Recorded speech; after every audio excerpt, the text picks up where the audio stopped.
El seminario de hoy se titula Eficiencia energética y mantenimiento de los motores eléctricos.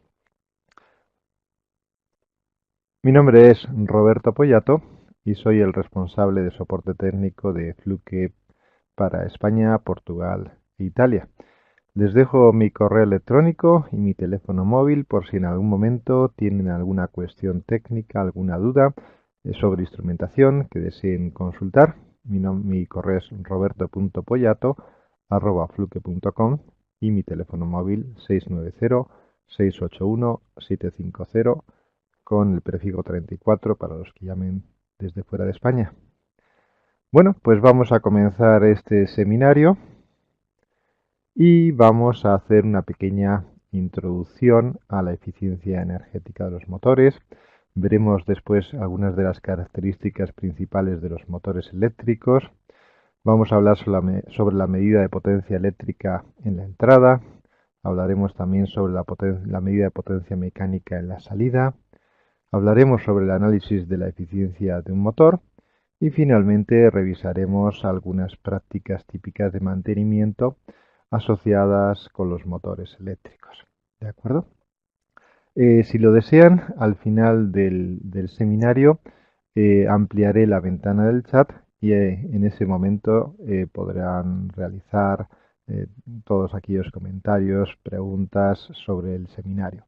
Entre tanto, si quieren presentarse ustedes mismos, indicando a qué se dedican o su correo, su nombre electrónico, para que también este seminario sirva de portal para que se conozcan entre ustedes mismos. Muy bien, pues vamos a comenzar, como hemos dicho. ¿Por qué hablamos de motores, no? Los motores son elementos realmente importantes, ¿no?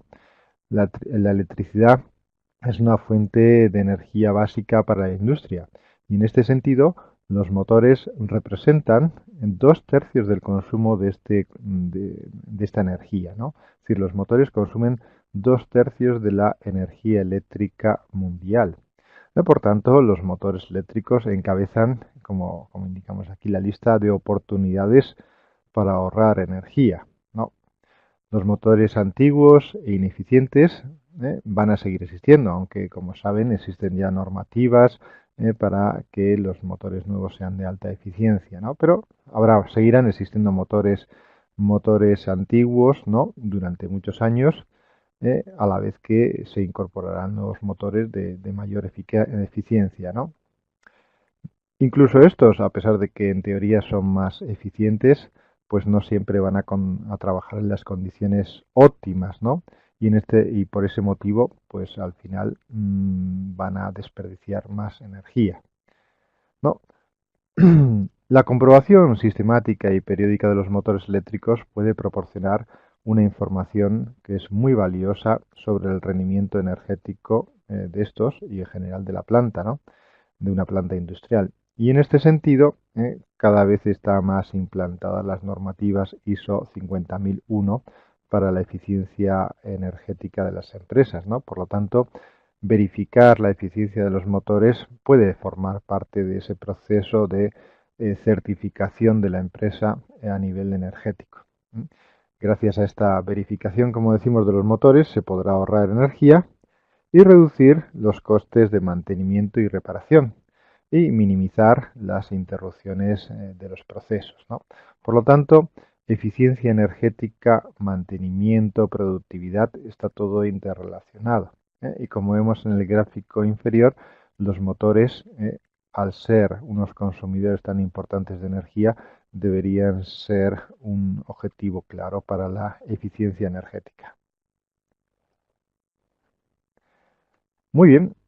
Por un lado tenemos eficiencia energética y a nivel productivo un mantenimiento proactivo adecuado va a reducir no solamente los periodos de inactividad de los motores, ¿no? Es decir, si los mantenemos adecuadamente estarán trabajando más tiempo, ¿no? Pero también si los mantenemos adecuadamente van a consumir menos energía ya que van a trabajar en condiciones más favorables, ¿no?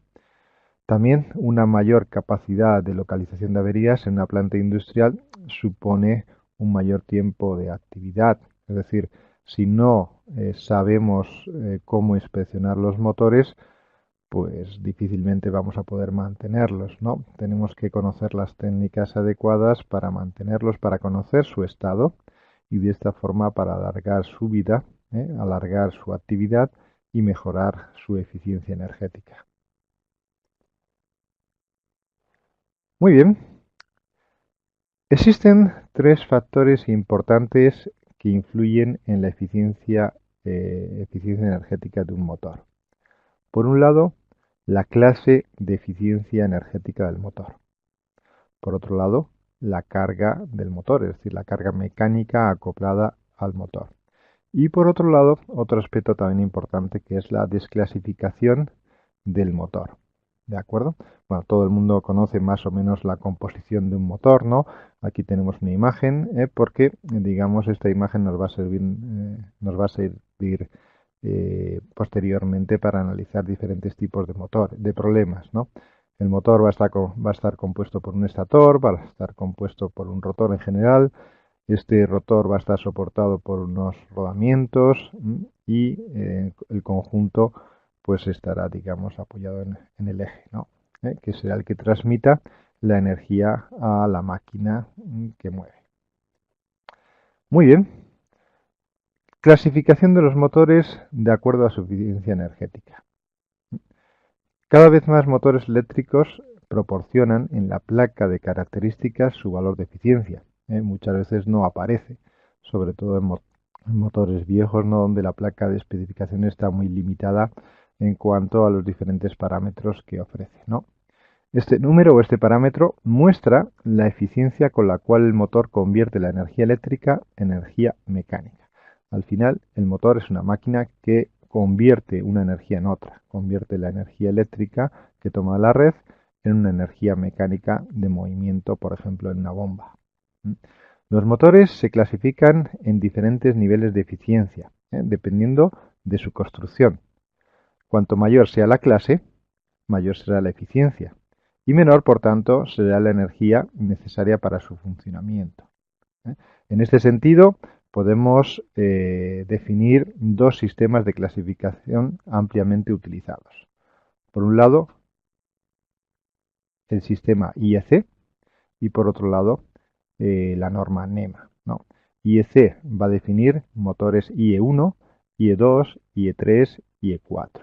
Y la norma NEMA, pues motores estándar, de alta eficiencia, de eficiencia premium y de super eficiencia, ¿no?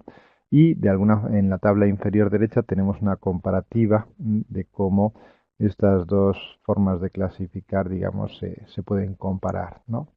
La IEC se basa en la norma 60.034-2-1 desde 2007. ¿De acuerdo? Muy bien.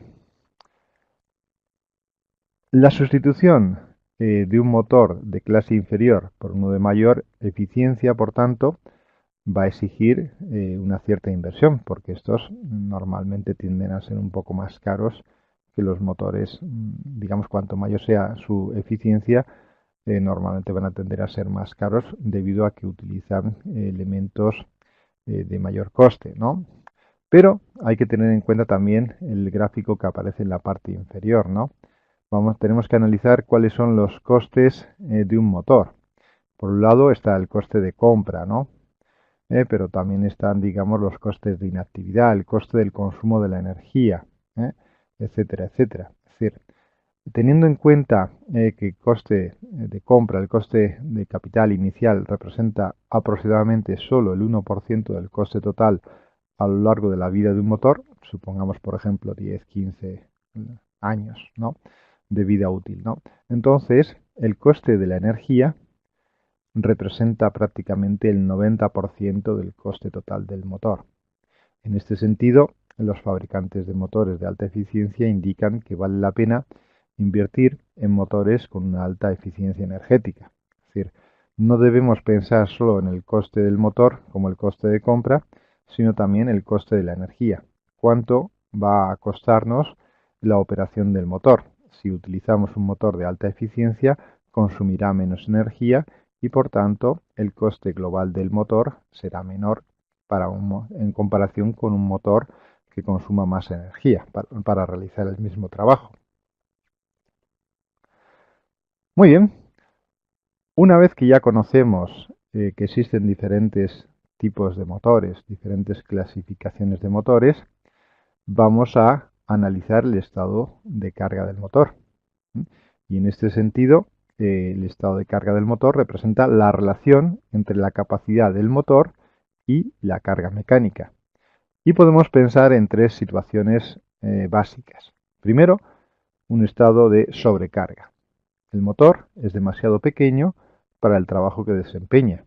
Se va a sobrecalentar y por lo tanto tendrá una vida útil reducida y seguramente fallará de forma periódica. Perderá energía en forma de calor, por lo que la eficiencia energética será baja. Es decir, cualquier equipo en la industria cuando está en sobrecarga, cualquier equipo eléctrico, mecánico, cuando está en sobrecarga, esto supone, digamos, mayores pérdidas que podemos ver, por ejemplo, con una cámara termográfica. Podemos ver cuando un motor está sobrecalentado por efecto de una sobrecarga. Nivel de carga bajo. En este otro ejemplo, el motor es demasiado grande, ¿no?, para el trabajo que desempeña. Se ha elegido un motor demasiado grande. Funcionará con una pequeña fracción, a una pequeña fracción de la potencia especificada y consumirá una cantidad de corriente eléctrica relativamente elevada en sus devanados. Es decir, utilizar un motor excesivamente grande para una carga determinada va a suponer que en vacío, o digamos, en vacío, digamos, ese motor va a consumir demasiada corriente, ¿no?, porque tiene que magnetizar sus devanados. Entonces, va a consumir una energía relativamente elevada, ¿no? Como esta corriente no va, digamos, a realizar un trabajo útil, la eficiencia del motor será baja. Por ejemplo, un motor que está con una carga pequeña en comparación con su potencia nominal, el coseno de phi será muy bajo, ¿de acuerdo? Y eso significa que no es eficiente. En este sentido, también es posible que las compañías eléctricas, un segundito, no sé por qué no se ve la parte inferior, que las compañías eléctricas exijan sanciones por este uso de una corriente reactiva elevada, ¿no?, excesiva y poco eficaz. Por otro lado, tenemos el estado de carga nominal. La capacidad del motor es adecuada para la carga mecánica. El motor va a funcionar al valor nominal de potencia especificado y usa la energía para ejecutar la tarea que se le ha encomendado. Entonces, es la situación ideal. Ni que el motor esté en sobrecarga, ni que esté con una carga del 10%, sino que esté a una carga próxima a su valor nominal.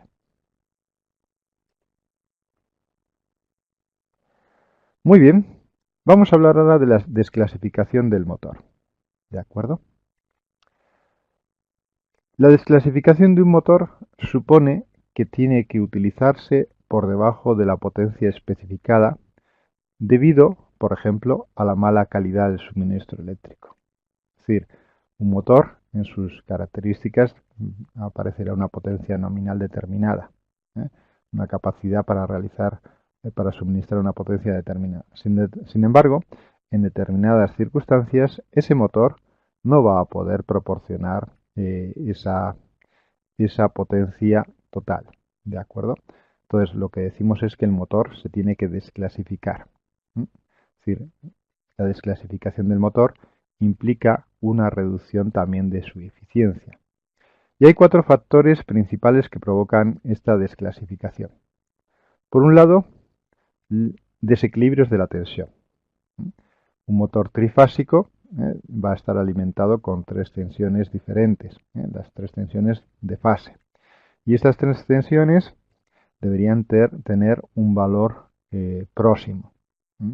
Si no sucede esto, lo que va a suceder es que los campos magnéticos en el interior del motor no van a ser simétricos y el motor tendrá que realizar un esfuerzo mecánico superior, lo cual va a provocar las pérdidas energéticas por ejemplo, por mayor fricción en los rodamientos, ¿no? Es decir, el motor va a ser menos eficiente cuando trabaje con una tensión desequilibrada. Y esto hace que, evidentemente, el motor se caliente en exceso y que se pueda quemar. También los motores tienen que trabajar con una forma de onda senoidal.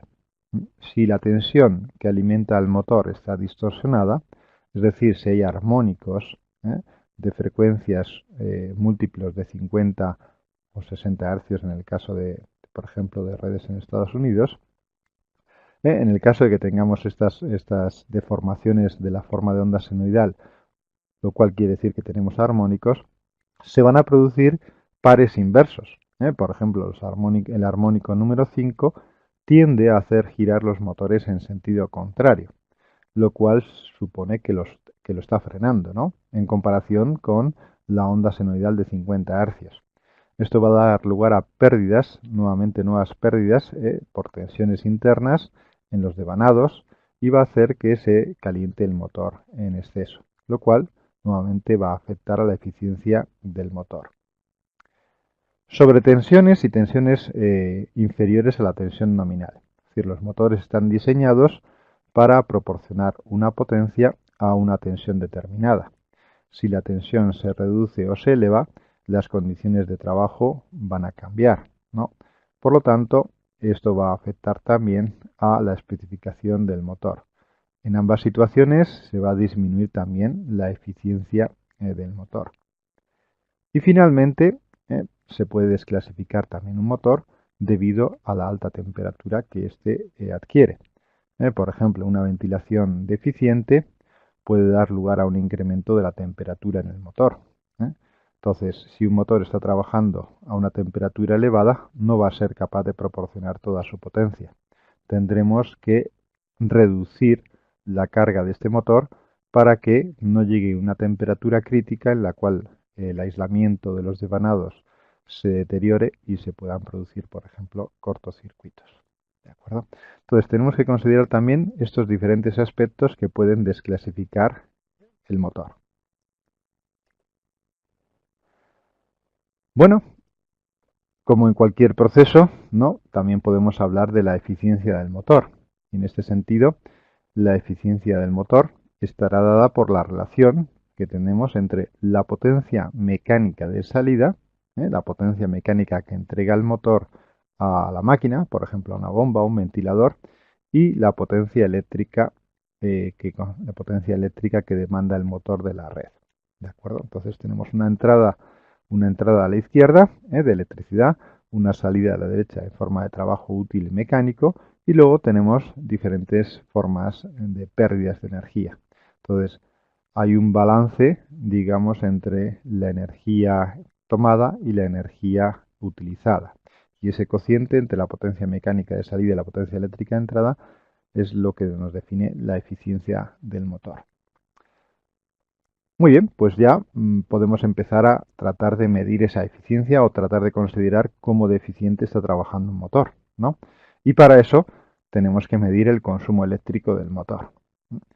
Medir el consumo eléctrico del motor nos va a implicar utilizar un analizador de energía o un analizador de calidad eléctrica que también mide la energía. En el caso que tenemos en la pantalla, tenemos un motor alimentado directamente de la red eléctrica. Entonces, para medir la eficiencia del motor tendremos que medir su potencia y energía, la potencia y energía consumida, lo cual significa medir tensiones, medir corrientes, medir desfases, medir distorsiones, medir desequilibrios. ¿De acuerdo? Por eso utilizamos un analizador de calidad eléctrica. Simplemente utilizando un multímetro podríamos medir las tensiones, una pinza amperimétrica podríamos medir las corrientes.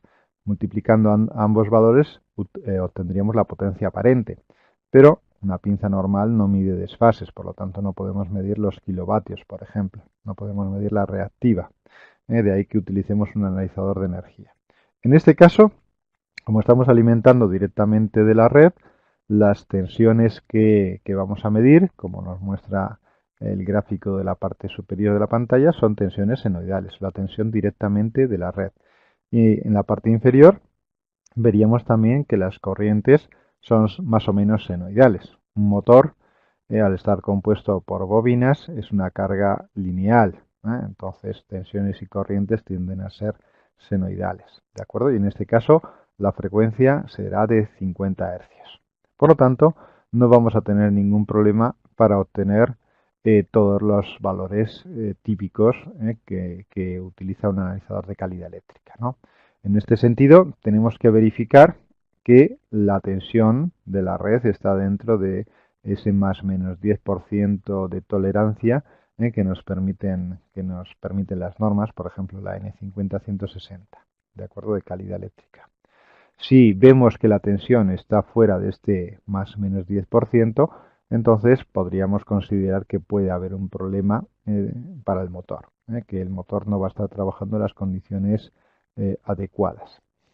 También podemos medir en esas condiciones perfectamente los desequilibrios.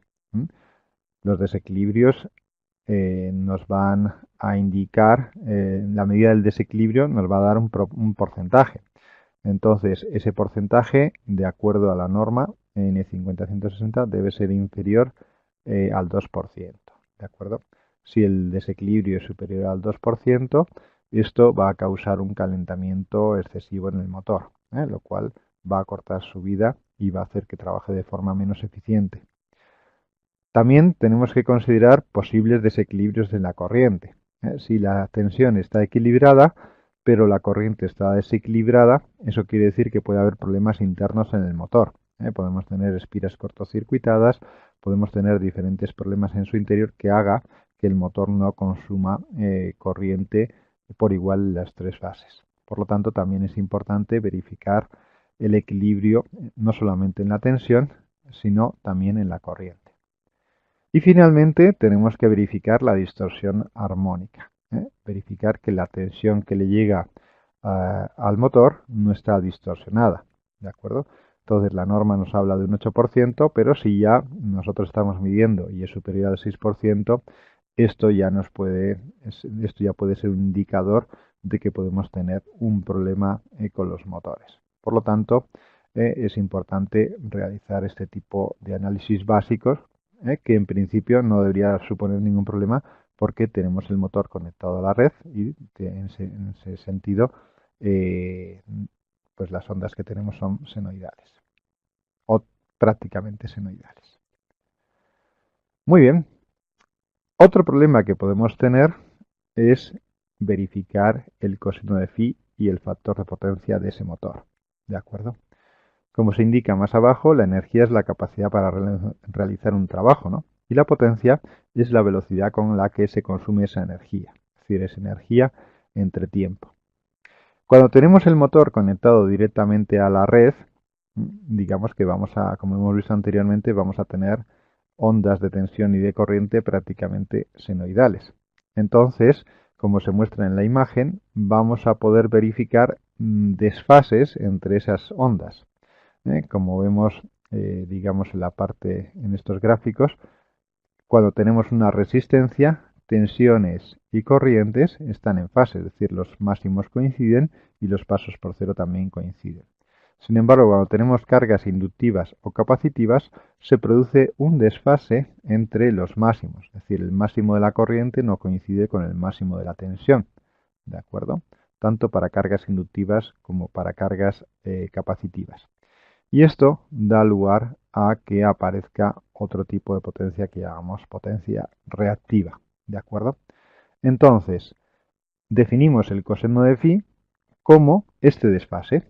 Este desfase, o definimos el coseno de phi como el coseno de este ángulo, de este desfase que tenemos aquí. ¿De acuerdo? Un ciclo completo serían 2pi, 360 grados, ¿de acuerdo? Y aquí podemos medir esta diferencia de tiempo entre los dos máximos, la podemos considerar como un ángulo desfasado y por lo tanto podemos calcular el coseno de phi de ese desfase, ¿de acuerdo? Siempre cuando consideramos el coseno de phi estamos considerando formas de onda senoidales, es decir, los analizadores de calidad eléctrica antes de hacer el cálculo del coseno de phi aplican la transformada rápida de Fourier y eliminan cualquier armónico, ¿de acuerdo? Por lo tanto, en el cálculo del coseno de phi no intervienen los armónicos. ¿Ok? Esto es importante para entender la diferencia entre coseno de phi y factor de potencia. El factor de potencia sería la relación entre potencia activa y potencia aparente. Es decir, es la división entre la potencia activa, medida en vatios, y la potencia aparente, medida en voltioamperios. ¿De acuerdo? Y en el caso de que el motor esté conectado a la red y, como vemos en la imagen, tengamos ondas senoidales, factor de potencia y coseno de phi van a coincidir prácticamente. Van a proporcionar prácticamente el mismo valor numérico. Y esto lo podemos ver en este gráfico, el famoso triángulo de potencias, ¿no? En el eje horizontal, pintado en azul, tenemos la potencia activa. En el eje vertical tenemos la potencia reactiva, ¿de acuerdo? Por lo tanto, este ángulo que tenemos aquí, que es el desfase entre tensión y corriente, va a ser también el ángulo que se forme entre la potencia activa y la potencia aparente, ¿de acuerdo?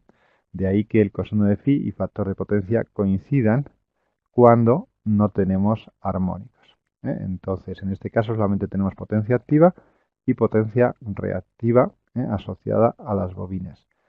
Fíjense que he dejado aquí un tercer eje que de momento no lo estoy utilizando. Y de esta forma el vector Q, el vector P y el vector S están en el mismo plano, digamos en el fondo de este cuadrilátero. ¿De acuerdo? Entonces, en este caso, coseno de phi, que es el desfase entre la forma de ondas senoidales de tensión y de corriente, va a coincidir con el factor de potencia. ¿De acuerdo? Muy bien. Cuanto más bajo sea este valor, es decir, el factor de potencia o el coseno de phi pueden tomar valores entre 0 y 1. Cuanto más bajo sea este valor, quiere decir que este ángulo es más elevado. ¿De acuerdo? Por lo tanto, peor será la situación. Cuanto más grande sea este ángulo, quiere decir que más grande va a ser la reactiva que tengamos en la instalación, más grande va a ser la reactiva que demanda el motor. Por lo tanto, el objetivo es reducir este ángulo para que prácticamente toda la potencia aparente que demanda el motor sea potencia activa. De esa forma, la eficiencia será mayor. Cuanto más parecido sea el vector S al vector P, quiere decir que mejor será la relación de conversión de potencia activa en potencia aparente. Muy bien, pues esto es, digamos, cuando tenemos el motor conectado a la red directamente. Como hemos comentado, una carga resistiva pura tiene un desfase de 0 grados, como hemos visto anteriormente, y por lo tanto el coseno de 0 es 1. ¿De acuerdo? Por lo tanto, el factor de potencia es el 100%. Un factor de potencia, una potencia reactiva mayor, significa un coseno de phi menor. ¿De acuerdo? A veces al coseno de phi también se le llama DPF, factor de potencia por desplazamiento. ¿De acuerdo? Y como he indicado, el coseno de phi o factor de potencia por desplazamiento solo tiene en cuenta la frecuencia fundamental, no los armónicos. ¿De acuerdo? Un factor de potencia bajo restringe la capacidad del sistema, es decir, para un mismo trabajo útil demandamos una potencia mucho mayor, lo cual pues obliga a sobredimensionar los cables, los transformadores y por ese motivo muchas veces las compañías eléctricas aplican penalizaciones. Como vemos aquí, pues el tener un coseno de phi por debajo de 0,95 ya implica que en función del contrato que tengamos, no para los usuarios domésticos, pero para las industrias en función del contrato que tengan, puede implicar ya penalizaciones. Por lo tanto, es importante estudiar este desfase que generan los motores y en caso de que tengamos penalizaciones, se puede compensar utilizando baterías de condensadores, ya que como vemos en el gráfico anterior, condensadores y bobinas producen el efecto contrario. Uno desfasa en un sentido y el condensador desfasa en el sentido contrario. ¿De acuerdo? Por lo tanto, se pueden utilizar baterías de condensadores para reducir el coseno de phi y mejorar, por tanto, en este caso, el factor de potencia también. Muy bien. ¿Qué ocurre si el motor está alimentado por un variador de velocidad. En este caso podemos medir también la eficiencia del motor y el variador, es decir, podemos medir el consumo que tiene tanto el motor como el propio variador de velocidad. ¿De acuerdo? Nuevamente la instalación será la misma. Utilizaremos un analizador de calidad eléctrica para medir los diferentes parámetros que tengamos. La diferencia es que ahora la corriente ya no tiene por qué ser senoidal. La corriente puede estar deformada, ya que los variadores de velocidad en su etapa de entrada tienen rectificadores, y los rectificadores son cargas no lineales en general. ¿De acuerdo? De esta forma podemos ver en la imagen inferior derecha, aquí, cuál sería la corriente, cuál sería la forma de onda de corriente de un rectificador, por ejemplo, de tiristores de 6 pulsos. ¿De acuerdo? Entonces es un rectificador que introduce una distorsión armónica importante en la corriente. ¿De acuerdo? Y aquí podemos ver, por ejemplo, los armónicos de corriente a los cuales da lugar. Entonces, en estos casos, por ejemplo, en un rectificador trifásico, aparecen corrientes armónicas número 5, el armónico número 5, 7, 11, 7, 9, 11, por ejemplo. ¿De acuerdo? Entonces es importante tener esto en cuenta, ya que esta propia corriente distorsionada puede distorsionar también la tensión a través de la impedancia de los cables. Muy bien, en este caso, como decimos, habrá que controlar con más detalle la distorsión armónica total, y para eso tendremos que fijarnos en los gráficos de armónicos. Un THD, como hemos visto, superior al 6% en la tensión, ya puede representar problemas para otras cargas. ¿De acuerdo? Es decir, si este equipo que reinyecta armónicos genera distorsión en corriente y esa distorsión en corriente debido a la impedancia de los cables se produce la distorsión también de la tensión, este otro cuadro principal puede estar alimentando otros motores, con lo cual pueden sufrir esa distorsión, digamos, causada por este variador de velocidad. Por lo tanto, tenemos que controlar esa distorsión armónica. Como indicamos también aquí, hoy en día los variadores de velocidad pueden incorporar diferentes tecnologías en la entrada. La tecnología de tiristores es la más sencilla, la más básica, que puede dar lugar a una distorsión armónica en corriente superior al 40%. Pero hoy en día existen rectificadores que incorporan también transistores en la etapa de entrada y lo que hacen es corregir este efecto. ¿De acuerdo? Reducir la distorsión armónica, por ejemplo, al 10 al 5%. O incluso se pueden instalar filtros para reducir esa distorsión armónica total. Muy bien. ¿Qué ocurre ahora con nuestro triángulo de potencias? Que ha cambiado. Antes, cuando teníamos solamente ondas senoidales, teníamos el vector de potencia activa y potencia reactiva en este plano que tenemos aquí al fondo. Sin embargo, la aparición de los armónicos da lugar a la aparición de una nueva potencia, que es la potencia armónica que tenemos representada por este vector, que llamaremos D. De esta forma, la suma de estas tres potencias, activa, reactiva y armónica, da lugar a un nuevo vector de potencia aparente, que es este vector negro que tenemos representado aquí. Entonces, este vector ya no está en el mismo plano que teníamos anteriormente. Se ha desplazado hacia la izquierda debido a esta potencia armónica. ¿De acuerdo? Entonces, el coseno de phi sigue representándose como teníamos anteriormente, en el plano por la potencia activa y la potencia reactiva. Sin embargo, ahora que tenemos esta potencia armónica, ya no se va a cumplir que el coseno de phi sea igual al factor de potencia. El coseno de phi será igual al cociente entre P1 dividido entre S1, que tenemos aquí representado. P1 es la potencia activa y S1 es la potencia aparente asociada solamente a la reactiva. ¿De acuerdo? Por lo tanto, cuando tengamos armónicos, coseno de phi y factor de potencia ya no son iguales. El factor de potencia en este caso se definirá como el cociente entre P1, que es la potencia activa, que esto no ha cambiado, dividido entre S, Y ese sí que ha cambiado, porque ese ahora tiene una magnitud mayor que ese 1, que era la potencia aparente asociada únicamente a la reactiva. ¿De acuerdo? Entonces, este triángulo, cuando introducimos los armónicos, pasa de ser bidimensional a ser tridimensional. ¿De acuerdo? Y por eso el coseno de phi ya no es igual al factor de potencia. Por eso, digamos, los analizadores de calidad eléctrica proporcionan siempre los dos valores, coseno de phi y factor de potencia, de forma separada. Aunque, como digo, siempre que no existan armónicos, esos dos valores van a ser realmente muy parecidos.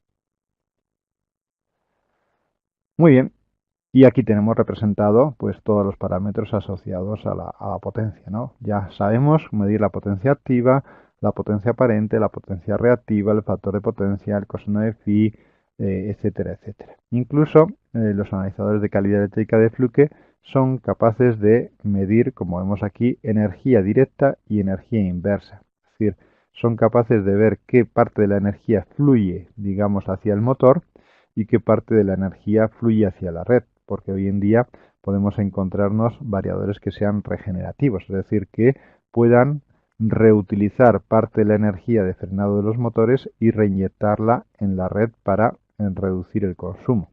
¿De acuerdo? Entonces, Fluke ofrece sus analizadores de calidad eléctrica con tres contadores de energía: energía total, energía directa e energía inversa. Muy bien. Y ahora también podemos hacernos otra pregunta. ¿Qué ocurre si conectamos el analizador de calidad eléctrica a la salida del variador de velocidad? ¿Eh? Hasta ahora lo hemos colocado delante del motor cuando no existía variador de velocidad o delante del variador de velocidad, pero ahora tenemos que preguntarnos si podemos colocar el analizador de calidad eléctrica entre el variador de velocidad y el motor. Aquí la cosa cambia un poquito. Cambia un poquito. ¿Por qué? Porque ahora ya no vamos a tener formas de ondas senoidales. ¿De acuerdo? Los variadores de velocidad, en su etapa de salida, utilizan un puente de transistores, IGBTs, que conmutan a alta frecuencia y lo que hacen es generar una señal que es de este tipo, una señal que se llama PWM, Pulse Width Modulation, modulación por anchura de pulso. Entonces, esta forma de onda es como una onda cuadrada que está chopeada, está, digamos, está conmutada a alta frecuencia. ¿De acuerdo? Entonces, esto es lo que utilizan los variadores de velocidad para controlar los motores, este tipo de tensión. ¿Por qué? Porque pueden cambiar la frecuencia, pueden cambiar la anchura de estos pulsos y eso da lugar a la variación de la frecuencia, digamos, de la frecuencia que ve el motor. Al variar la frecuencia, cambia la velocidad del motor. Pero esto puede ser complicado de interpretar para un analizador de calidad eléctrica. Esto es en cuanto a la tensión. En cuanto a la corriente, las bobinas del propio motor la filtran y la corriente, en principio, podríamos considerarla que es bastante senoidal, ¿de acuerdo? Pero no la tensión. Entonces, el problema que tenemos aquí es que los analizadores de calidad eléctrica normalmente tienen que sincronizarse con la red. Tienen que estar, digamos, sincronizados con ella. Y la red normalmente tiene una variación en la frecuencia pequeña. Sin embargo, los variadores de velocidad pueden variar la frecuencia desde 0 Hz hasta 50-60 Hz. ¿De acuerdo? Con lo cual tenemos situaciones en las cuales quizá el analizador de calidad eléctrica no pueda sincronizarse correctamente con la red y por lo tanto, por ejemplo, no sepa analizar los armónicos. Porque claro, si está esperando una red de 50 Hz y lo que ve es una forma de onda, digamos, de 10 Hz con multitud de pasos por cero, eso quizá el analizador no sepa analizarlo. ¿De acuerdo? Muy bien. Y por eso, algo que parece tan básico como medir la tensión a la salida del variador de velocidad, no lo es tanto. Por eso muchos multímetros de Fluke tienen una función que se llama filtro pasabajo y que es una función que debemos activar cuando queremos medir la tensión tal como la muestra el variador de velocidad. El variador de velocidad lo que va a hacer es medir la tensión prácticamente a baja frecuencia, no digamos la alta frecuencia que incorpora la onda modulada por anchura de pulso. Por eso estos multímetros, cuando miden tensión a la salida del variador de velocidad, hay que pulsar la tecla amarilla para activar el filtro pasabajo. De esa forma vamos a medir la tensión, pero solamente en sus componentes de frecuencia más bajas, para que muestre el mismo valor que el variador de velocidad. Si no aplicamos este filtro, la tensión que mide el multímetro, como vemos en estos otros ejemplos, va a depender del ancho de banda del propio multímetro. Es decir, va a tomar tensiones a diferentes frecuencias y por lo tanto el valor RMS va a depender precisamente de ese ancho de banda. ¿De acuerdo? Entonces, como vemos algo tan básico como medir la tensión, a la salida del variador de velocidad se puede complicar. Sin embargo, en este sentido, Fluke ofrece una solución especial. El Fluke 438 Serie 2 es un analizador de calidad eléctrica que se le ha dotado de una función adicional, una actualización de firmware, que permite trabajar en variadores de velocidad para medir su eficiencia energética. Entonces permite trabajar con motores trifásicos asíncronos de inducción, con variador de velocidad o sin variador de velocidad, con una frecuencia que va entre 40 y 70 Hz. En realidad, las pruebas que yo he hecho, el equipo ha funcionado perfectamente hasta 30 Hz. ¿De acuerdo? Y con un rango de frecuencia portadora de 2,5 kHz hasta 20 kHz. ¿De acuerdo? Entonces, el 438, cuando está en esta función, en este modo de trabajo, nos va a permitir trabajar con variadores de velocidad de esta forma. ¿Para qué? Pues precisamente para medir con alta precisión cuál es la potencia eléctrica que consume el motor cuando está alimentado directamente desde la red o a través del variador de velocidad. Y en este sentido nos va a proporcionar el primer dato que estábamos buscando, ¿no? Que es la potencia eléctrica demandada por el motor.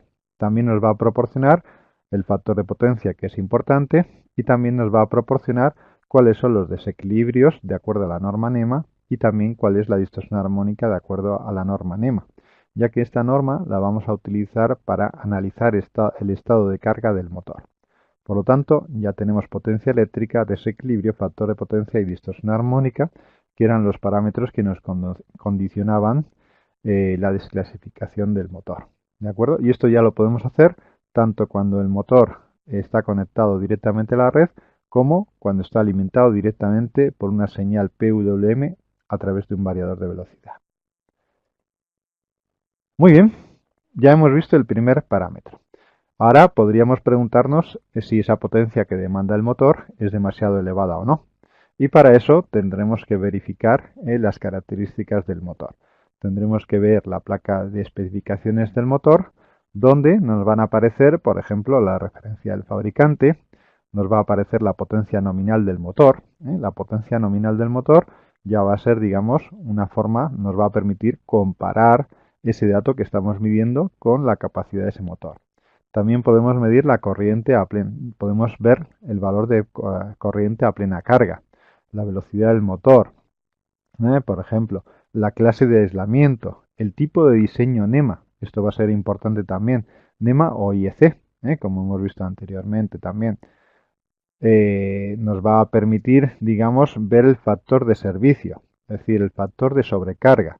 Los motores pueden trabajar al 100%, pero el fabricante nos permite, por ejemplo, en este caso, trabajar al 115% de sobrecarga de forma permanente. Vamos a ver el número de fases, la tensión nominal, la frecuencia nominal y también la eficiencia nominal a plena carga. ¿De acuerdo?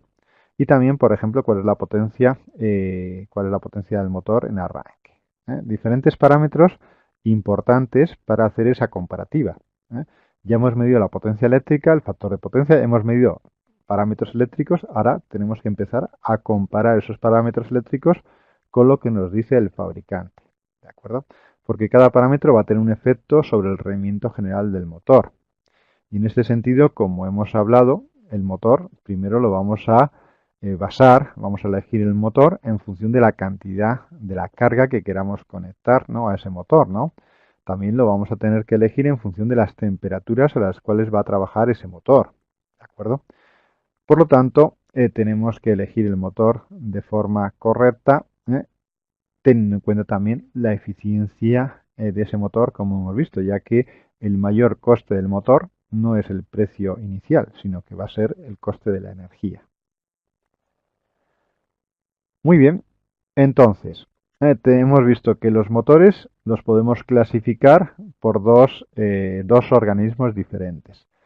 NEMA, que es el National Electrical Manufacturers Association, o IEC, International Electrical Commission. Entonces, son dos formas de clasificar los motores, ¿de acuerdo? En este caso, las clasificaciones incluyen una amplia variedad de parámetros eléctricos y mecánicos que son clave para proporcionar una descripción del rendimiento general del motor. Es decir, cuando utilizamos estas dos formas de clasificar los motores, lo que hacen es fijarse en diferentes características del motor para clasificarlos, ¿no? La comparación de las medidas reales con los valores nominales va a proporcionar una visión del rendimiento, que es lo que estamos pretendiendo hacer, ¿no? Comparar los datos reales que estamos midiendo con las características que nos indica el fabricante. Entonces podemos tener una placa de especificaciones basada en IEC o una placa de especificaciones basada en NEMA. Normalmente en Europa se trabaja más con IEC, NEMA es más para los Estados Unidos. Y en este sentido, el diseño NEMA implica 4 tipos de motores, A, B, C y D, siendo B el más común, caracterizado por un par normal de arranque, ¿no? Es decir, cada tipo de motor va a tener un par de arranque diferente. El diseño IEC, en principio, tenemos dos tipos, N y H. Entonces, N es prácticamente idéntico a NEMA B y H es prácticamente equivalente a NEMA D. ¿De acuerdo? Por ejemplo, la clase de potencia del rotor bloqueado sería la potencia, digamos, cuando el motor está arrancando, ¿no? Y existen diferentes clases que van desde la A hasta la V. Cuanto mayor sea la letra, mayor será la potencia requerida para el arranque del motor. La clase del aislamiento y temperatura ambiental normal es nominal. Esto va a ser también un parámetro importante en función de dónde va a trabajar el motor, a qué temperaturas va a trabajar. ¿De acuerdo? Y va a ser un elemento crítico para el motor, ya que cuanto mayor sea la temperatura de trabajo, más fácil o más probable será que se deteriore el aislamiento y que puedan aparecer problemas de cortocircuitos en las espiras.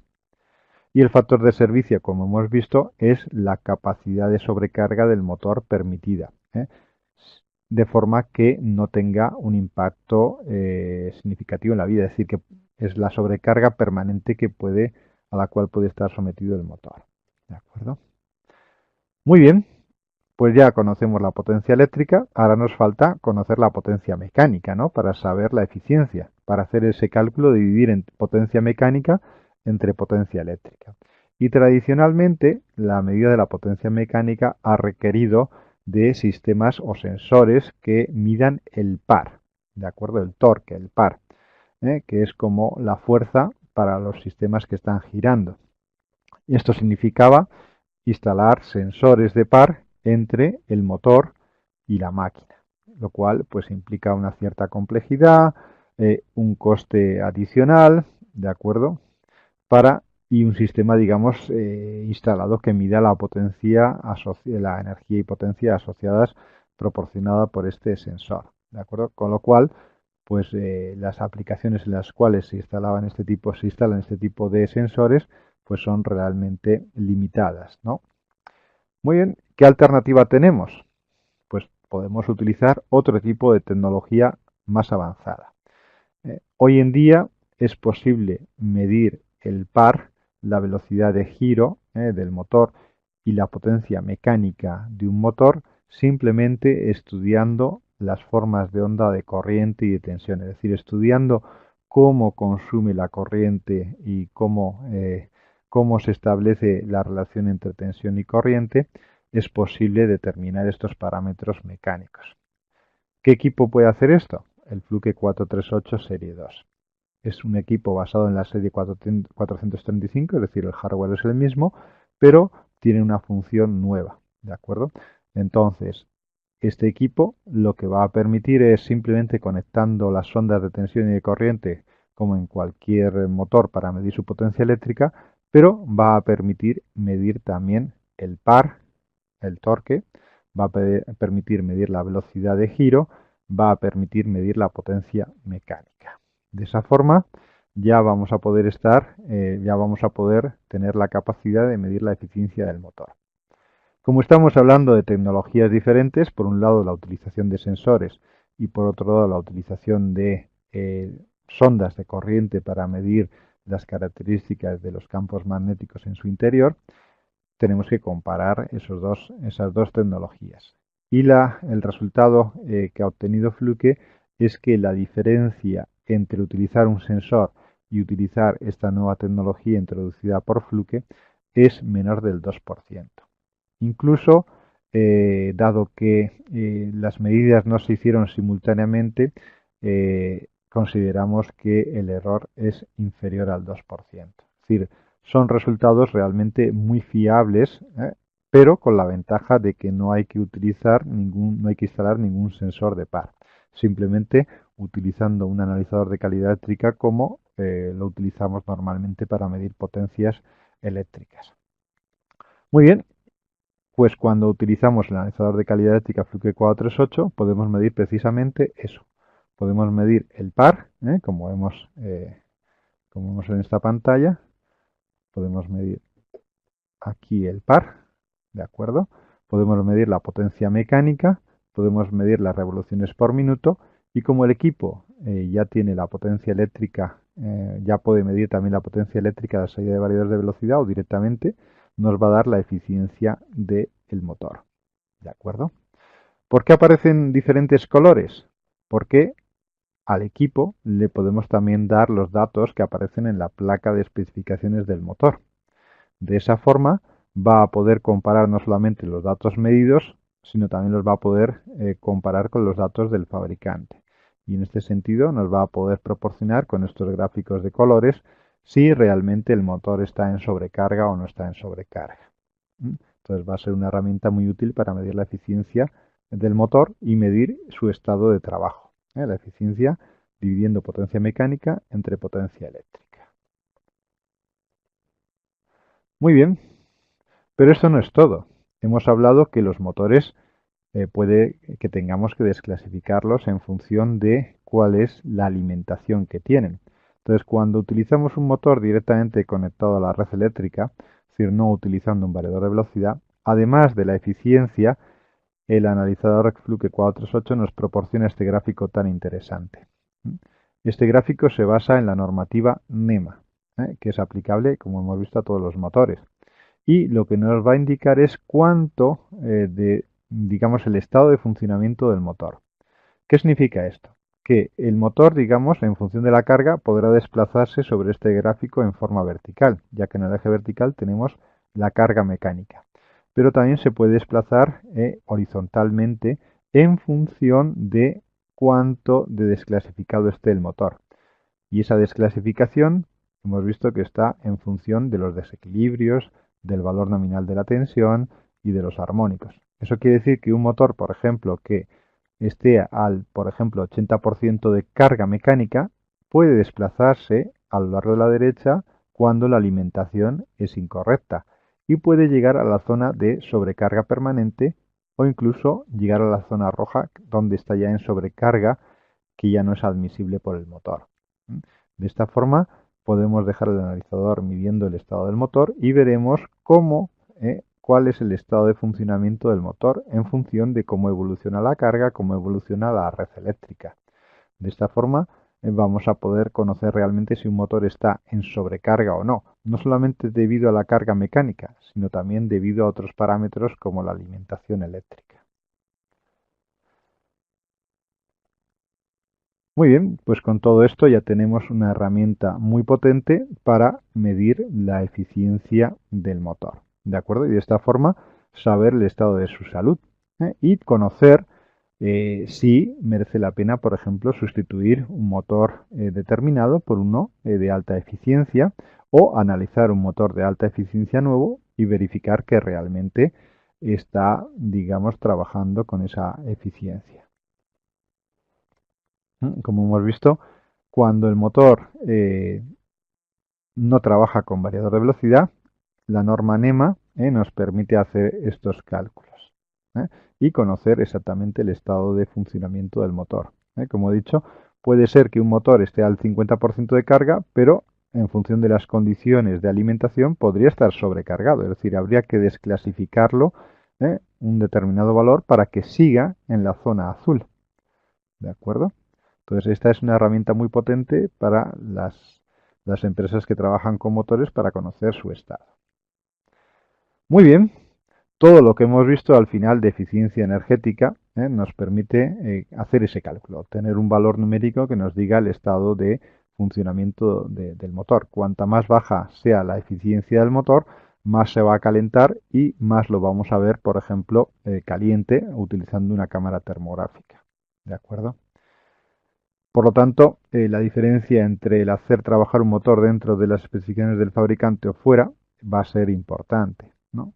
Los motores que trabajen en condiciones de sobrecarga mecánica generan estrés no solamente internamente, sino en otros componentes, ¿no? Incluyendo los rodamientos, el aislamiento, el eje, etcétera.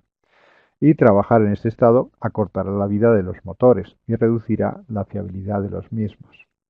¿De acuerdo? Muy bien, pero, digamos, ya puestos con este tipo de analizadores de calidad eléctrica, este tipo de analizadores no solamente nos permiten medir la eficiencia del motor, sino también de los propios cables que alimentan el motor. ¿eh? Hemos visto que cuando tenemos variadores de velocidad se generan armónicos y esos armónicos pueden dar lugar al sobrecalentamiento de los cables. ¿De acuerdo?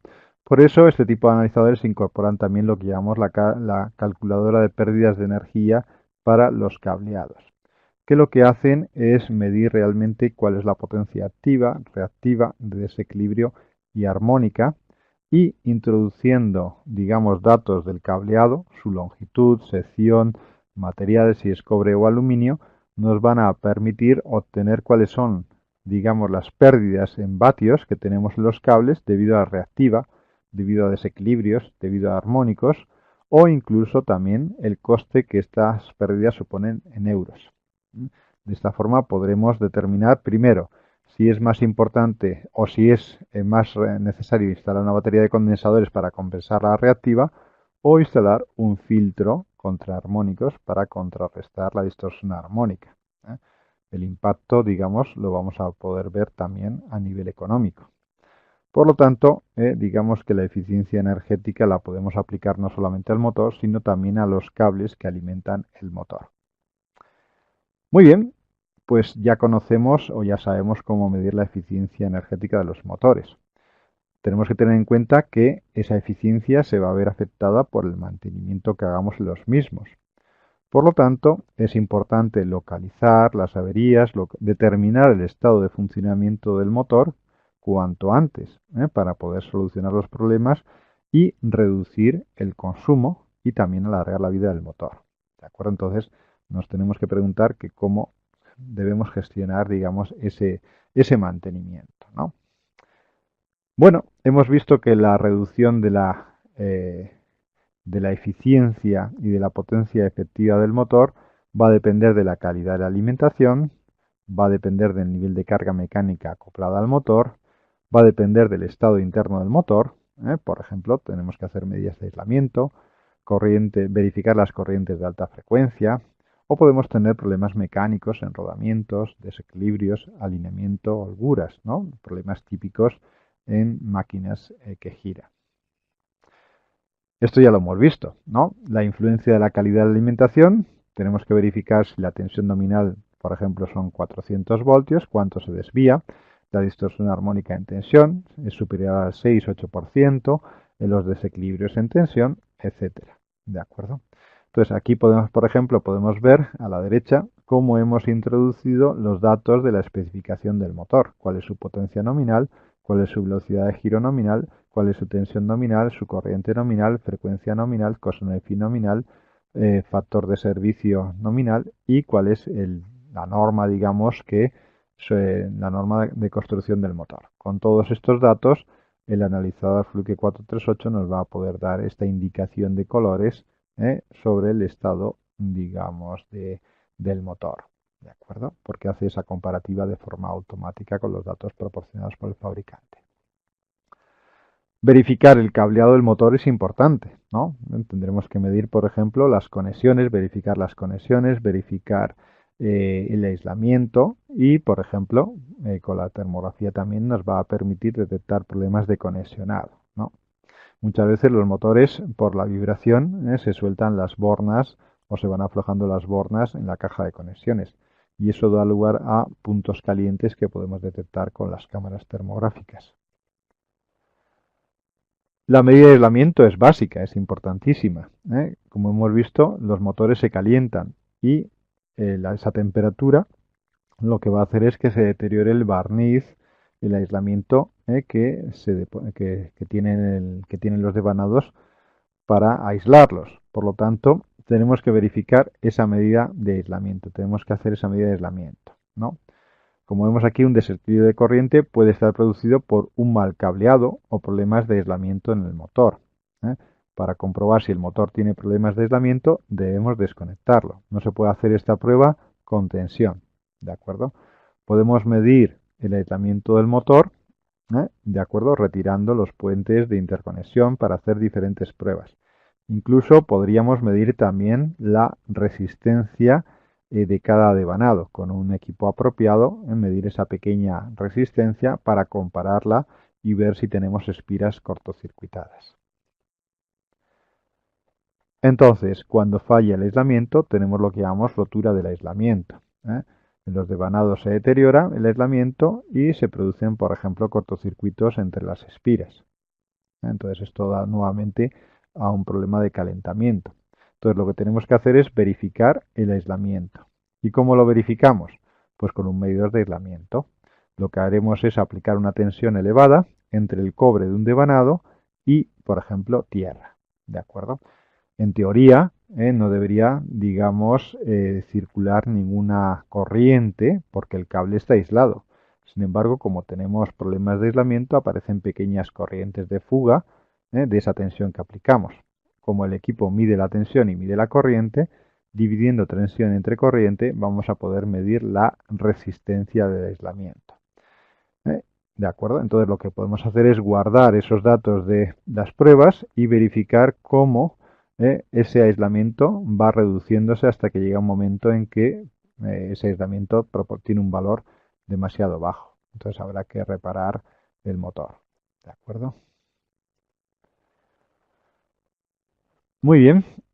El problema que surge cuando se mide el aislamiento en un motor es que el valor que proporciona el equipo va cambiando con el tiempo. Es decir, si aplicamos esta prueba al motor, al cabo de un minuto el valor que obtenemos es diferente que al cabo de 3 minutos.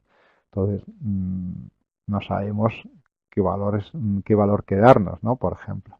Entonces, por ese motivo, los medidores de aislamiento normalmente suelen proporcionar dos parámetros adicionales. No solamente la medida de aislamiento, que es muy básica, simplemente dividir la tensión entre la corriente que miden y de esa forma obtienen la resistencia de aislamiento que la vamos a medir en megaohmios, ¿no? Porque es un valor muy elevado.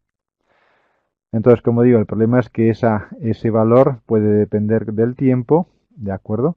Y también puede depender de la tensión que apliquemos, ya que los medidores de aislamiento pueden aplicar diferentes tensiones. Por ejemplo, 500, 1000 voltios, 2000, 3000, 4000, 5000 voltios, ¿no? Dependiendo del motor que estemos probando. ¿De acuerdo? Aquí vemos cómo evoluciona la medida de aislamiento, por ejemplo, a 250 voltios, a 500 voltios, a 1000 voltios. ¿De acuerdo? Entonces, esto puede crear cierta confusión a los usuarios de estos equipos. Por eso, digamos que también tenemos que tener ciertas referencias, ¿no? Y la Asociación Internacional de Pruebas Eléctricas, la NETA, lo que va a hacer es proporcionar, digamos, unos valores recomendados, ¿no? En función de la tensión nominal del equipo, vamos a aplicar una tensión de continua y este sería el valor en megaohmios mínimo aconsejable. ¿De acuerdo? Para un motor, por ejemplo, de 500 de 400 voltios, pues podríamos aplicarle 500 o 1000 voltios y tendríamos que tener por lo menos más de 25 megaohmios. Cuanto mayor sea el aislamiento, mejor. ¿De acuerdo? Muy bien. Entonces, ¿cuáles son esos dos parámetros adicionales que proporcionan los medidores de aislamientos? Por un lado, el índice pi, que es el índice de polarización. Y por otro lado, el parámetro DAR, que es la relación de absorción dieléctrica. Y lo que son dos parámetros muy básicos. El pi, el índice de polarización, lo que hace es dividir, es la relación de la resistencia de aislamiento durante 10 minutos con la relación, digamos, de aislamiento a un minuto. Es decir, hace un cociente entre esos dos valores. Es decir, obtiene de forma automática, mide el valor al de un minuto, mide el valor al de 10 minutos y nos proporciona ese cociente. ¿De acuerdo? El índice DAR es parecido, lo único que en vez de hacerlo a 10 y 1 minuto, lo hace a 1 minuto y 30 segundos. ¿De acuerdo? De esa forma obtenemos siempre las medidas al de cierto tiempo. Y por eso digamos que son valores fijos que nos dan ya una referencia muy buena. ¿De acuerdo? Dice, para el índice de polarización, dice un resultado de 2 a 4 y superiores suele indicar un buen aislamiento. Para el índice DAR, dice, nos dará una relación que en general si es superior a 1,4 indica un buen aislamiento. Entonces ya tenemos aquí dos parámetros que nos van a ayudar a determinar cuándo el aislamiento de un motor es correcto o no. ¿De acuerdo?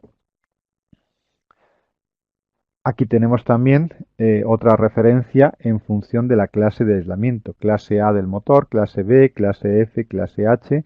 Tenemos cuál es, digamos, el valor del índice recomendado, índice de polarización. ¿De acuerdo? Y a la derecha tenemos también otras referencias que nos indican, por ejemplo, si la relación de 60 a 30 segundos es de 0 a 1, pues el motor está en una situación peligrosa. Si es superior a 1,6, está excelente. Para el índice de polarización, cuando es superior a 4 es perfecto. Cuando está entre 0 y 1, está en una situación, digamos, peligrosa para el motor. Pues ya conocemos, por lo tanto, el índice de polarización, pi y el DAR, que era la relación de absorción dieléctrica.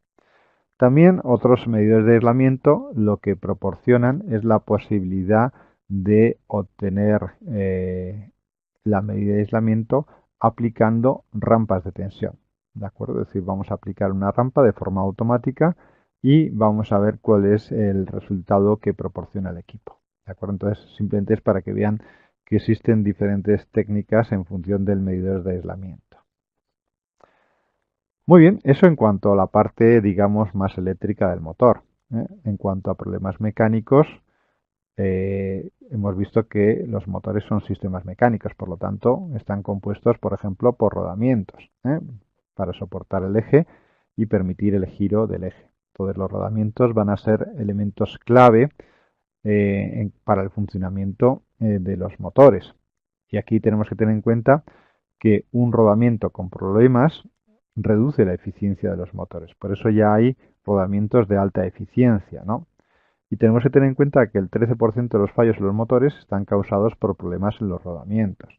Y el 60% de los fallos mecánicos en la instalación son causados por desgaste en los rodamientos. Por lo tanto, revisar el estado de los rodamientos es clave no solamente para la operación del motor, sino también para su eficiencia. Y en este sentido, la tecnología que mejor permite analizar los rodamientos, tenemos por un lado la termografía, que nos va a permitir ver el calentamiento de los rodamientos y en este sentido podemos comparar ese rodamiento en el tiempo o podemos comparar dos rodamientos, digamos, de máquinas parecidas. Cuando la diferencia de temperatura sea superior a 10 grados, eso va a implicar, digamos, un posible problema en el rodamiento. ¿De acuerdo? El problema es que si el rodamiento ya está muy caliente, es probable que ya sus características se hayan deteriorado hasta el punto de que haya que cambiarlo. De ahí que sea importante hacer una detección temprana de ese problema. ¿De acuerdo? Y en este sentido, además de la termografía, podemos usar también análisis de vibraciones. Los medidores de vibraciones nos van a permitir detectar esos problemas de alta frecuencia en los rodamientos con mucha anticipación. Por ejemplo, 6 meses, 7 meses, incluso se puede hablar de hasta un año, ¿no? Donde ya empezamos a ver cómo ese rodamiento tiene problemas. Y esos problemas en los rodamientos pueden estar causados por diferentes situaciones. Pueden estar causados por un montaje incorrecto, ¿no? pueden estar causados porque se ha roto el sello del rodamiento. O puede estar causados también por problemas de instalación en relación a la máquina, por ejemplo. Es decir, los motores se tienen que acoplar a las máquinas y tenemos que alinear los ejes. Si no están alineados los ejes, el motor sufre y los rodamientos del motor sufren. Y este problema de alineamiento lo podemos ver también a través de las vibraciones que se generan en los rodamientos. Cada problema mecánico genera un patrón diferente a nivel de vibraciones. Las vibraciones se pueden analizar de dos formas. Simplemente utilizar un vibrómetro sencillo y medir el nivel de vibración, por ejemplo, en valor RMS. ¿Cuál es un número? El vibrómetro nos proporciona un número y ese número lo podemos, digamos, guardar y hacer medidas, por ejemplo, al cabo de 3 meses, 6 meses, 9 meses, 12 meses e ir comparándolo. En las mismas condiciones vamos a ir viendo cómo la máquina va a ir vibrando cada vez más por su deterioro. Por lo tanto, nos puede servir también como indicador del estado de la máquina. Otra forma de hacer análisis de vibraciones es a través del espectro de vibraciones, es decir, analizar las frecuencias de vibración. Eso es lo que llamamos analizar el espectro de vibraciones y es como analizar los armónicos en la red eléctrica. Es un sistema mucho más avanzado que nos va a permitir detectar exactamente cuál es el problema. Es decir, utilizando un analizador de vibraciones que genere, digamos, el espectro de vibraciones, podemos detectar si la vibración en el motor está causada, por ejemplo, por un problema de alineamiento. ¿De acuerdo? Entonces, en este caso, tendremos que utilizar analizadores más avanzados como el que vemos en la imagen superior izquierda, que es el Fluke 810, que nos permite hacer ese análisis de espectro de vibraciones y determinar exactamente el problema. El equipo nos va a indicar el tipo de problema que tenemos, es decir, problema de alineamiento en este caso, y su gravedad, como vemos aquí. Nos puede indicar diferentes tipos de problemas, dónde está el problema, nos lo marca en la posición, digamos, de la máquina que hemos definido para esta máquina, por ejemplo, un motor con una bomba, y nos va a indicar, por ejemplo, si el problema es de alineamiento o si es un problema en el rodamiento 1, en el 3, en el 4, etcétera. ¿De acuerdo? Ya son sistemas más avanzados que permiten este tipo de análisis de vibraciones, ver el espectro de vibraciones, comparar, digamos, estos picos con unos modelos que lleva el analizador incorporado, un sistema experto, y en base a ese sistema experto determinar la gravedad del problema. Muy bien. De esa forma, como vemos aquí, nos da la gravedad y también nos da el análisis de frecuencias que ha utilizado para obtener esos datos. Otro problema que podemos tener también son las holguras. El uso del motor supone, digamos, que se puede producir una cierta fricción entre las diferentes partes mecánicas del motor. Y eso supone un desgaste, sobre todo si no utilizamos lubricantes adecuados. ¿De acuerdo? Entonces, cuanto más desgaste sufran los elementos, por ejemplo, los rodamientos, los ejes y demás, pues más holguras vamos a tener. Y eso va a dar lugar a un nuevo patrón de vibraciones donde a nivel de espectro tendremos un tren de picos muy bien definido que el analizador va a detectar y nos va a indicar que tenemos un problema de holguras. Y eso implicará que habrá que analizar, revisar, digamos, el plan de mantenimiento de la máquina. Aquí podemos ver los diferentes picos que se generan cuando tenemos esa situación de holguras. ¿De acuerdo? Entonces, como vemos, los analizadores de vibraciones nos permiten hacer un análisis avanzado para determinar el estado de la máquina y el punto donde tiene problemas, para diferentes tipos de problemas. ¿De acuerdo? A veces también surgen problemas debido a la propia tecnología que estamos utilizando. Por ejemplo, cuando utilizamos variadores de velocidad, hemos visto que la forma de onda a su salida es de alta frecuencia, es una señal modulada por anchura de pulso, ¿de acuerdo? Esa frecuencia elevada significa que el motor, al tener, digamos, unos devanados, unos estatores, se va a comportar como un transformador. Va a haber una situación en la cual el estator, digamos, se acopla al eje. El eje del motor y el estator actúan como un transformador y esa alta frecuencia del variador de velocidad da lugar a que aparezca una tensión en el eje del motor. No estamos hablando de una tensión elevada, pueden ser 8 o 10 voltios, por ejemplo, ¿de acuerdo? El problema es que esa tensión en el eje, si no se elimina, puede dar lugar a que aparezcan chispas, a que salten chispas dentro de los rodamientos. Los rodamientos, en teoría, digamos, separan el eje del motor del chasis, ¿no? Del resto del cuerpo del motor y está aislado con la grasa. Dentro del rodamiento hay grasa en esas bolitas y las aísla. Sin embargo, cuando el aceite o la grasa, digamos, del rodamiento se deteriora, esa capa, digamos, se reduce y entonces la tensión del eje da lugar a que se formen chispas dentro de los rodamientos. Por lo tanto, es importante cuando tengamos variadores de velocidad controlar la tensión del eje. En este caso, la estamos midiendo en la imagen superior izquierda utilizando un osciloscopio y una sonda que la ponemos a tierra para medir la tensión entre el eje y tierra. La punta de esta sonda no es una punta rígida, es como un pincel que tiene, digamos, unas hebras conductoras. Entonces podemos tocar sin riesgo, sin peligro, digamos, el eje del motor. No va a rebotar, simplemente es como un pincelito cuyos pelos, digamos, por decirlo de alguna forma, son conductores. Entonces podemos medir la tensión entre el eje y el chasis del motor, digamos, sin sufrir sin problemas. ¿De acuerdo? Entonces, en la pantalla del osciloscopio nos va a aparecer cuál es la tensión del eje y también vamos a ver estos pequeños picos que aparecen aquí continuamente. Esos picos son una representación de las chispas que se están produciendo dentro del rodamiento. ¿De acuerdo?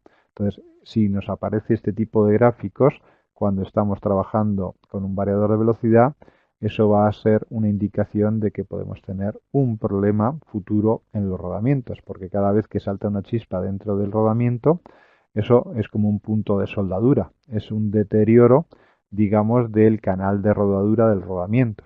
Y eso, con el tiempo, va a dar lugar a que se estropee el rodamiento.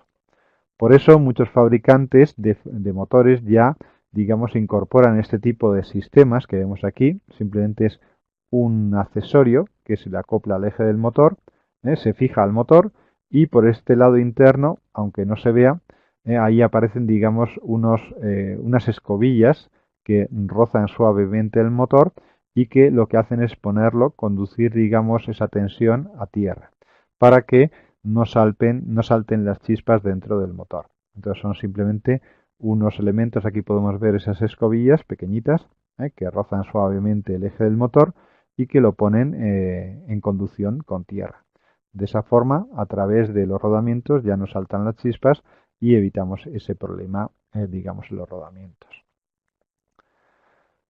Muy bien, estamos ya casi acabando. Vamos a ver un poquito más el aspecto de la temperatura en los motores.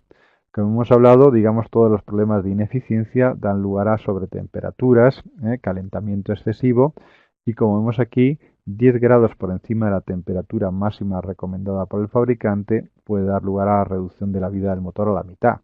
Si la temperatura es aún mayor, pues la vida se reduce aún más. ¿De acuerdo? Por lo tanto, es importante controlar la temperatura en los motores. Y la termografía es una herramienta muy útil. Lo que pasa es que muchas veces no sabemos cuál es la temperatura a la cual puede trabajar el motor. Por lo tanto, tenemos que asegurarnos, tenemos que ver esa placa de especificaciones, ver la clase de aislamiento, porque en función de la clase del aislamiento, la temperatura interna y por lo tanto la temperatura externa máxima del motor puede variar. Como vemos, la clase H permite trabajar a temperaturas mucho más elevadas que una clase, por ejemplo, B. Por lo tanto, el análisis termográfico es muy útil, sobre todo cuando tenemos esta información o cuando podemos comparar dos motores iguales.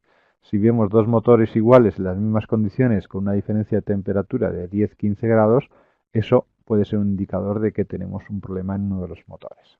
Pero como vemos, es importante también verificar la placa de especificaciones, conocer los datos del motor para de esa forma determinar si realmente tiene un problema o no.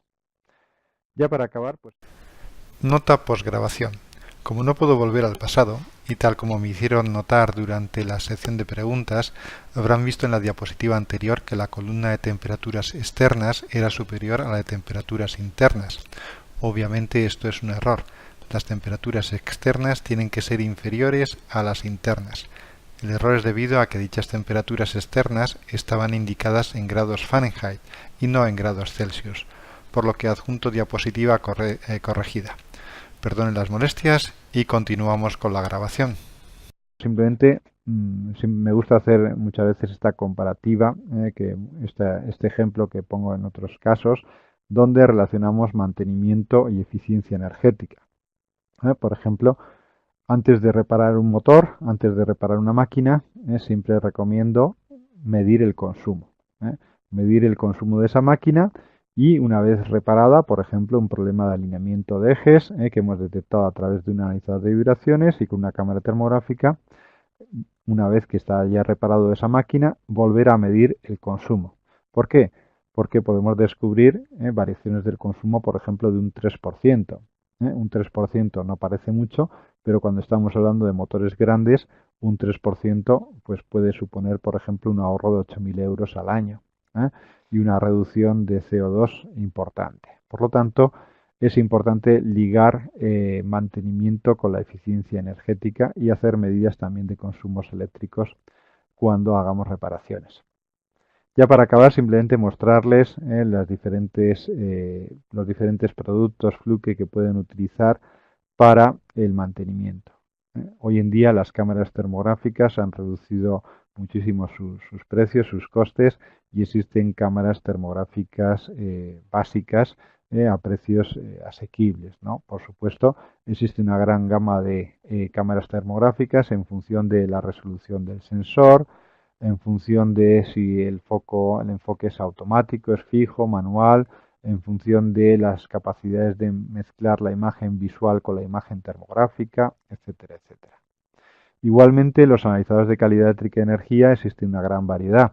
El que hemos comentado hoy a lo largo de la sesión ha sido el 438, que es el que nos permite hacer este análisis de motores, de la eficiencia de los motores y también de las pérdidas en los cables.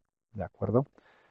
Como vemos, existe una gran variedad de analizadores de energía y de calidad eléctrica. También Fluke dispone de una gran variedad de medidores de aislamiento, hasta desde los medidores típicos de mano, que trabajan en diferentes tensiones hasta 1000 voltios, hasta los medidores de aislamiento hasta 10.000 voltios.